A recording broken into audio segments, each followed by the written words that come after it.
Penuntun Saat Teduh Sinode Gereja Kristen Jakarta, Sabtu 29 Mei 2021.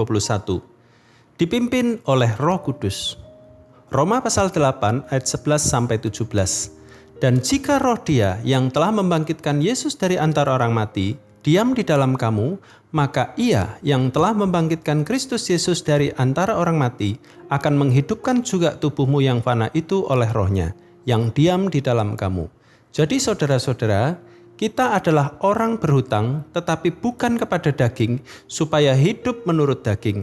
Sebab jika kamu hidup menurut daging, kamu akan mati. Tetapi jika oleh roh kamu mematikan perbuatan-perbuatan tubuhmu, kamu akan hidup. Semua orang yang dipimpin roh Allah adalah anak Allah. Sebab kamu tidak menerima roh perbudakan yang membuat kamu menjadi takut lagi, tetapi kamu telah menerima roh yang menjadikan kamu anak Allah. Oleh roh itu kita berseru, ya Aba, ya Bapa. Roh itu bersaksi bersama-sama dengan roh kita, bahwa kita adalah anak-anak Allah. Dan jika kita adalah anak, maka kita juga adalah ahli waris. Maksudnya orang-orang yang berhak menerima janji-janji Allah, yang akan menerimanya bersama-sama dengan Kristus, yaitu jika kita menderita bersama-sama dengan Dia, supaya kita juga dipermuliakan bersama-sama dengan Dia. Bagaimana saya tahu bahwa hati saya telah didiami oleh Roh Kudus? Saya tidak melihat ada kuasa apapun keluar dari tubuh saya. Saya tidak bisa melakukan hal-hal menakjubkan, bahkan fenomenal. Berbahasa roh pun saya tidak mampu. Lalu bagaimanakah saya tahu bahwa Roh Kudus telah bertahta di dalam diri saya? Tanya seorang pemuda yang kebingungan memahami pekerjaan Roh Kudus dalam dirinya. Kehadiran Roh Kudus di dalam hidup seorang percaya bukan ditandai oleh kemampuan melakukan hal-hal supranatural.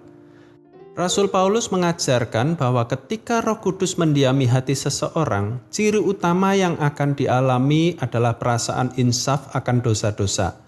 Ketika mendengar kebenaran firman Tuhan, seseorang akan berduka bahkan meratapi dosa-dosanya. Ia menyesali perbuatan salahnya dan ingin bertobat. Orang yang dipimpin oleh roh tidak akan hidup menurut daging, namun memancarkan buah roh dari tindak tanduk hidup sebagai bukti imannya. Ayat 5 dan ayat yang ke-13. Hidup menurut daging artinya hidup menuruti keinginan yang berlawanan dengan Allah. Galatia pasal 5 ayat 17-21. Kata Paulus, orang yang demikian tidak akan mendapat bagian dalam kerajaan Allah. Galatia pasal 5 ayat 21. Banyak orang mengaku pengikut Kristus, namun hidupnya tidak berbeda dengan dunia. Mereka seolah berpijak pada dua tempat yang berbeda atau dualisme. Orang yang dipimpin oleh Roh Kudus tentu melakukan apa yang dikehendaki oleh Tuhan. Tidak ada kompromi bagi perbuatan dosa. Paulus memakai kata mematikan perbuatan-perbuatan tubuhmu, yaitu ayat yang ke-13, artinya keinginan untuk berdosa tidak boleh lagi menguasai kehendak kita. Memang terkadang godaan untuk menjauh dari keinginan roh teramat sulit untuk ditolak.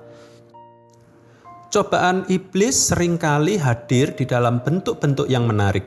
Namun, orang yang mengerti betapa mahalnya penebusan Kristus yang mati di Golgota tidak akan menyia-nyiakan anugerah semahal itu. Hati yang didiami oleh Roh Kudus ditandai dengan kehidupan yang membenci dosa dan mendekatkan diri pada kebenaran. Tuhan Yesus memberkati.